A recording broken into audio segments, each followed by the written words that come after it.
হরে কৃষ্ণ বন্ধুগণ, আবার আজকে আমার এই সৃষ্টি এবং স্রষ্টা মিডিয়া ইউটিউব চ্যানেল থেকে সকলকে স্বাগতম। নতুন একটা ভিডিও নিয়ে আপনাদের সামনে আসলাম।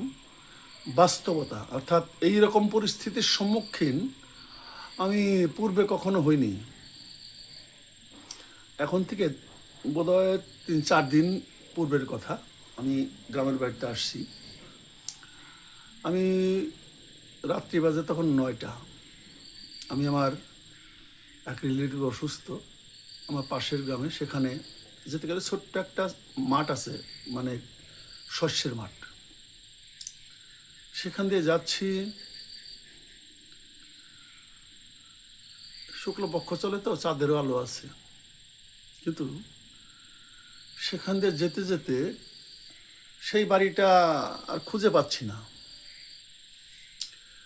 ওই ছোট্ট মাঠটা হয়তো বা 1/4 কিলোমিটার হবে, খুঁজে পাচ্ছি না। অনেক প্রচেষ্টা করছি, কিন্তু অদ্ভুত ঘটনা কি, আমি ওখান দিয়ে আমি কিন্তু সুস্থ, যতবারই ঘুরে আসি এদিকে বোধহয় রাস্তা, এদিকে বোধহয় রাস্তা, কিন্তু ঘুরতে ঘুরতে ঠিক যেখান থেকে আমি পথ ভুলে যাই ঠিক সেই জায়গাটায় এসে দাঁড়াই। ভয়ানক একটা অবস্থা। কিন্তু আমি তো জানি যে ভূত পেতনি এগুলা কিচ্ছু নেই, ভয় নেই, কিন্তু তারপরেও একে একে প্রায় 3 থেকে 4 বার, প্রায় 3 ঘন্টা এই জায়গাটার মধ্যে দৌড়াদৌড়ি করলাম, কিন্তু গন্তব্যে পৌঁছাতে পারলাম না।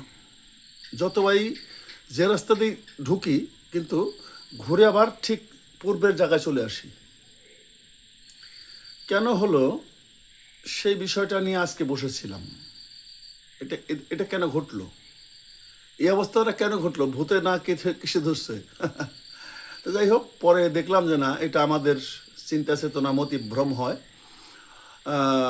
ভ্রান্ত যে চিন্তা ভাবনা থাকে সেখান থেকে এটা সৃষ্টি হয়। এটা কোনো ভূত পেতনির কোনো কাজ না। পরবর্তীতে শেষে ওখানে একটু বসলাম, বসার পর গোবিন্দার নাম স্মরণ করলাম, একটু চোখ বুজে আমার ঠাকুরকে ডাকলাম। পরবর্তীতে উঠে যখন দাঁড়ালাম, তখন ঠিক কিছুক্ষণের মধ্যেই আমি সেখানে গিয়ে পৌঁছেছি। তো এই যে ভূতে ধরে পেতনিতে ধরে, এটাই কিন্তু মেন কারণ। ছোট্ট শর্ট ভিডিও দিলাম,